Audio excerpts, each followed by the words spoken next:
Greetings, partners, lovers, friends, and strangers. It's time for another episode with me, the Nate DOG. Hoping that you're having a very pleasant and prosperous week.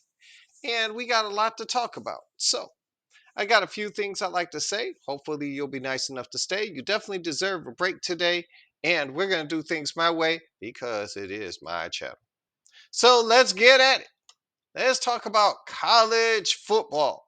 And it's about to be real fun. Regular season's over. The pretenders are gone. Now we got the meat and potatoes, if you want to call it that way. Next year, it's going to be 12 teams. So those teams that are 1 through 12 right now, oh man, that would be some great football if it happened this year. But it ain't. It's only 4. So this is the last year of the big foe. So let's talk about it. Now, the scenario by now, as you see over my shoulder, this is college football rankings. This is how we stand right now. If all 4 teams win this weekend, they're basically in. Well, wow, Captain Obvious. Tell us something we didn't know. I didn't click on YouTube just to hear you tell me things I already know. Oh, cool your jets, my man. Cool your jets. Relax. We're about to go through some scenarios. So let's talk about them. Now, Georgia plays number 8 Alabama for the SEC title. Now, what if Alabama wins? Which is a possibility. I don't think so, but this is why they play the games. So, what if Alabama wins? Alabama at number 8. Do they leapfrog 3 teams to get in because they did something that nobody else has been able to do for the past couple of years? And that's beat the number 1 team in the land, Georgia. And if they do leapfrog and get in, Texas is going to be really upset because number 1, they're ranked number 7 and they're ranked above Alabama. And number 2, they're the only team that has beaten Alabama. So, Alabama indeed also, let's also think about the fact that in the Iron Bowl, they needed a prayer. I mean, they needed a real prayer to beat Auburn. So, them style points might matter, might not. Don't know. But Texas does have a beef, a legitimate one. But then again, if Alabama does what no one else is able to do you really ignore that? But wait, there's more. So if Georgia loses their first game of the year to number 8 Alabama, does that drop Georgia out of the top 4?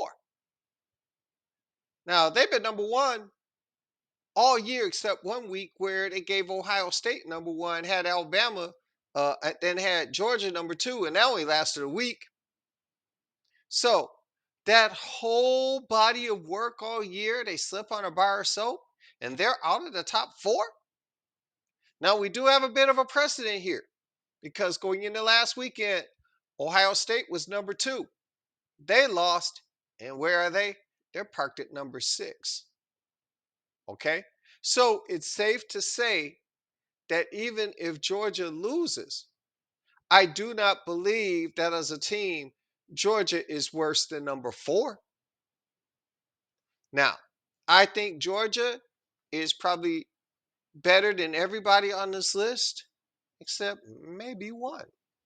And that would be Michigan. So let's talk about it. Michigan should win comfortably. But then again, number 1, that's why you play the game. And number 2, we talked all this mess about TCU last year. Remember? So because of TCU, I think Michigan, now that they got their coach back and the distractions are gone, they're laser like focused to make sure that they take care of business against the Hawkeyes. Now, Iowa has a good defense, but their offense is really offensive. Man, shout out to Cade McNamara and Eric All, 2 Michigan transfers who went to Iowa. And they were both starting. All was the starting tight end. McNamara was the starting QB. It would have been very fascinating to watch those old Michigan guys go against their mates, their former teammates. That would have been must see TV. Alas, both gentlemen are injured. Hopefully they get well. Oh, by the way, thoughts and prayers to Zach Zenner. Uh, the surgery came out fine according to the doctors. Get well soon, young man. Iowa's offense is bad. Okay. And that's why I see Michigan winning big. And so does Vegas, installing them as about 3.5 touchdown favorites. But if Michigan is upset, there's no love for the Wolverines. So I can safely say if Michigan loses, they're out. They won't get to enjoy grace and mercy as another team that I'll talk about in a few minutes will enjoy. Now, the other compelling game, other than Georgia and Alabama, would be Washington and number 5, Oregon. To me, the winner of this game is in. Okay? They'll just swap. So if Washington wins, they're definitely in. If Oregon wins, I believe they're going to take Washington's spot. Okay? So, uh, I believe whoever wins this game will be in and trade places, like I said. Yeah, I got to pay attention to my notes. Anyway, Florida State is compelling as well. Florida State's playing with their backup quarterback, and they're going to face number 14, Louisville. Now, Louisville just lost last week against Kentucky, but, they're good enough to get into this championship game. And Louisville's playing with house money. Now, Florida State has a backup quarterback. Now, a lot of people don't want to give them a lot of credit for backup quarterbacks, but didn't Ohio State win a national championship with their third string? So anything is possible. So if Florida State beats the Cardinals, they're in. They don't, they won't. Simple as that. But Florida State holds a lot of teams' fortunes in their hands because a Florida State loss triggers a lot of what ifs. Because what if Florida State loses and Washington wins? If Washington wins, that gives Oregon 2 losses.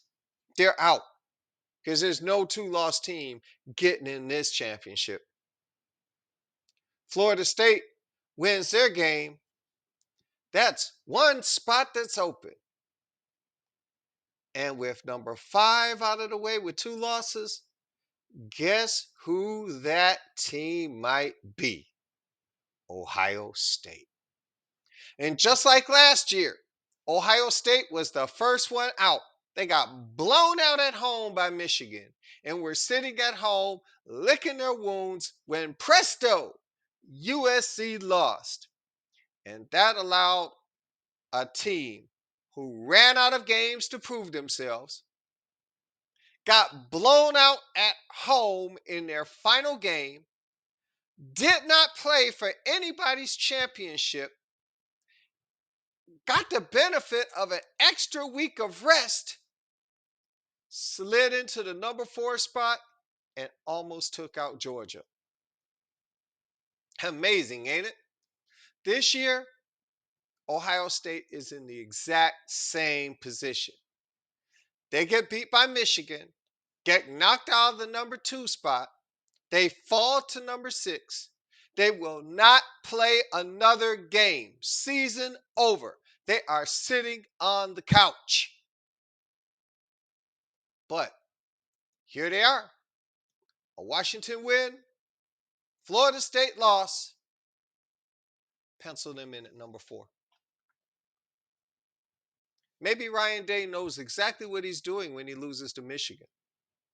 I can't help but wondering, though, if Michigan would have lost against Ohio State, would they have the same opportunity that Ohio State has now? But I digress.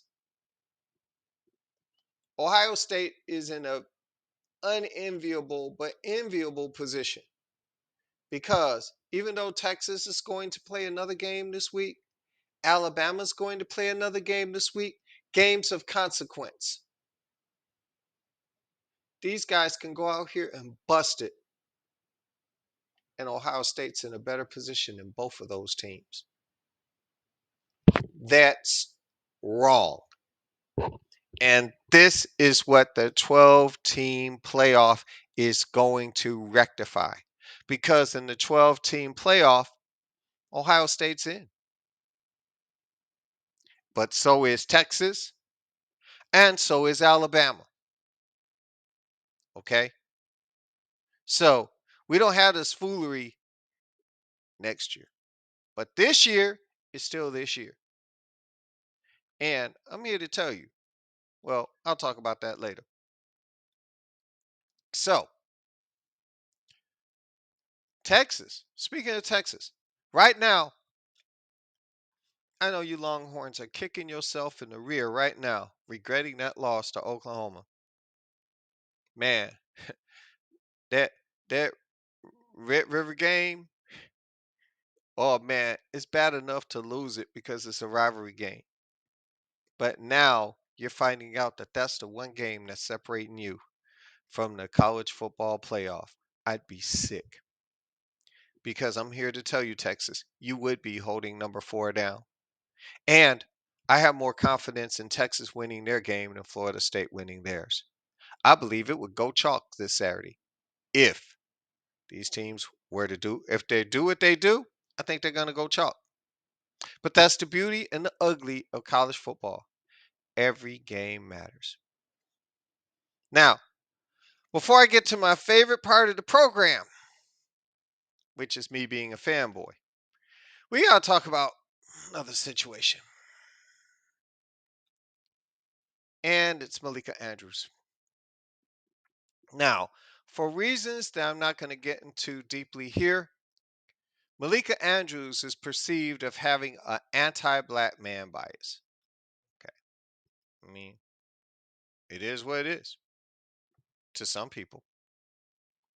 She is not one of the favorites of many NBA players.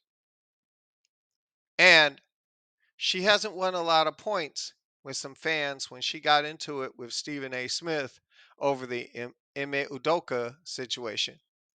And then on draft day, when she spoke about Brandon Miller's situation when he got drafted, despite the fact that Miller hadn't been charged in that unfortunate situation where a young lady lost her life. Now, after all this, and some other things that she's done, but I only have so much time. Now, we got Desi, as my son would call him, Des Bryant, going ham on Malika Andrews. And he's basically saying that she didn't have that same energy for Oklahoma City player Josh Giddey and his alleged inappropriate relationship with a minor. He said she was silent. She didn't have nothing to say about the situation.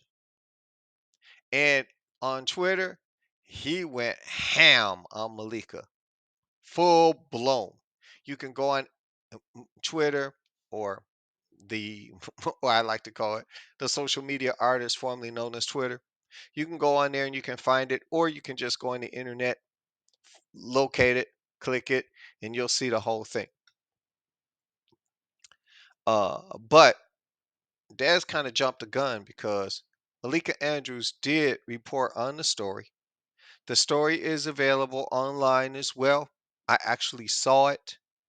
And she did report on the story. She provided no opinion on the story. She just reported it actually and factually. Based on the information that she had available, that is what she shared with the audience. Now, let me be honest with you. There are a lot of reporters that I like better than Malika Andrews. I mean, that's just fact. But Miss Andrews is competent and she knows her job. But the events that she's been associated with have lots of black men feeling that she is really biased against them. And I guess it's because it seems that she has the appearance of quickly giving her opinion on black players' problems while glossing over this white player's alleged inappropriate actions. But let's break down a few facts. Now, Brandon Miller was questioned about the situation that resulted sadly in the death of Janae Harris. Rest in peace, young lady. Now, Miller was not charged with a crime, But Miss Harris's mom is now suing Miller in a wrongful death lawsuit. Now, when Miller was drafted, Miss Andrews felt that this incident needed to be brought up when Miller was getting his hugs from Commissioner Silver. Now, it does suck that she brought it up, but it also sucks that it happened. It's news, and it did happen, and we can't ignore that it happened. And to be honest with you, as painful as it is for me to say, Miss Andrews would have been derelict in her duty, seeing how fresh that this story was, if she did not mention it. Now, when Ray Lewis got caught up in that situation during the Super Bowl, the media was accused of glossing it over because Ray Lewis was this superstar football player and all that. And to this day, there are a lot of people who are bitter at Ray Lewis over what happened on that Super Bowl weekend when a young man got killed. But again, everyone has their opinion on how things go down. Now, as far as this whole thing is concerned, um, one of my best friends, God rest his soul, um, Coach Clayton Woodard, he used to say to me, and I'm sure a lot of coaches, if you guys played sports, a lot of your coaches said the same thing. And I'm sure your dad said this too. He said, there are three things that can happen to you after 2 a.m., and two of them are bad. If you're going to be in an area where bad things go down, and bad things go down and you're around it, people are going to talk about it, period. TMZ butters their bread by people who are in the wrong place at the wrong time, even if they're not doing anything but sucking on a freeze pop. Because we live in agenda-based gotcha reporting, and everybody is looking for the gotcha moment. And they're reckless about it. So you really have to govern yourself accordingly. You really have to try your best to stay out of situations that can cause you these types of harmful things. And to be honest, it can be done. I know some people are saying, well, he couldn't help it. He couldn't help it. I haven't been caught up in something like that. I've been on this earth 6 decades. There are a lot of other players who go through a whole career without problems like this. Now, that's not to say that they aren't doing it, but they ain't getting caught. Okay. Now, Miss Andrews also had a lot to say about Udoka's situation in Boston. So much so that she and Stephen A went at it. And again, let's look at facts. The thing with Ime Udoka, it happened. It went down. And just like any other story, she was at a debate table. So it's not like she was playing Malika Andrews reporter. She was at the debate table with Stephen A. You know what? Sometimes Stephen A brings people to the table and he fails to understand that everybody's not going to bow down to his altar. Some people got something for his opinions.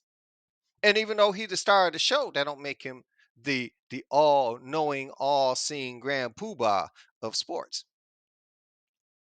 Bottom line was she was at a debate table and Malika Andrews was there to give her 2 cents. The problem is she didn't bring 2 cents. She brought a quarter, and a lot of people didn't like it. Now, we do have proof that Malika Andrews did report the story on Josh Giddey. It was factual. She provided no opinions, and she was in her role of reporter. I say that again. She did speak up on it. Now, unlike the Miller and Udoka situations, which went down, okay, as of yet, in regard to Josh Giddey, this is still an ongoing investigation. And and I can tell you, I'm withholding judgment until more information comes out. And OKC, they're going one step further. They're going to keep playing this guy until they find some hard evidence that some wrongdoing has been done. Now, I believe everybody has a little biases. Everybody does. Okay? And I'm not going to sit here and act like I don't. I told you, he without sin cast first stone. I got empty hands. Everybody has their biases. And today's media is so agenda biased that nobody knows fact from fiction anymore. So I would say that in this instance, Malika Andrews reported it the same way I would have, down the middle with just the facts, just as I did tonight. So I think that before any more hate is poured on this lady, let's see how she responds when the facts do come out. Because it's been too trendy to attack people without getting the whole story. Des has his right, free speech. But he went ham on Malika saying she was silent when she actually did report on the story. And one other thing, this is a very serious charge that Giddy is facing. Nobody wants to be sued for slander. There's a fine line that journalists walk because of the agenda setting power that the media has. So I say let's wait for all of the facts, not facts that were created in some guy's basement, not some conspiracy theory. Let's wait for law enforcement to show us what they got before we start making value assessments. Let's wait for the facts. Then we can decide if she's reporting the news or if she's being the news. Okay. Now, last but not least, I told you guys that, in the very beginning, it's going to be tough for me to report on college football because of the fact that I am biased. I am an alumnus of the University of Michigan Go Blue. Okay. And I'm going to be a fanboy. You know, it's great to be a Michigan Wolverine. Coach Moore had them ready. It was hard fought, and they got the victory. Well deserved. So, there's no excuses, right? Couldn't be no cheating because this was what, a month and a half since the cheating scandal came out. And I'm sure Ohio State changed their signs 80 million thousand times. But it's not hard to predict what Ohio State was going to do. They were looking for number 18.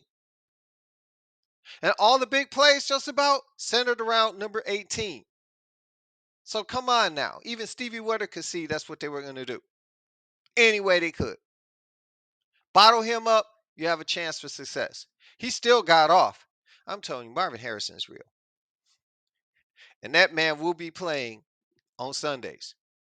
And don't look now, but he may be better than his daddy. So, but where's the excuses? Ryan Day has now lost to a Michigan assistant. A Michigan assistant. You're 1-3 against Michigan, three straight. And that pleases me a whole lot. Okay. But I'm also going to do something that you guys are going to think I'm crazy. Okay. And I'm going to gloat. I'm not going to sit up here and gloat. I just did that though. But Ohio State is a very good team. Make no mistake. They got NFL talent on that team, offense and especially on the defensive side of the ball. And as we speak, many people down in Columbus want Ryan Day gone. Now, please understand that good coaches aren't growing on trees.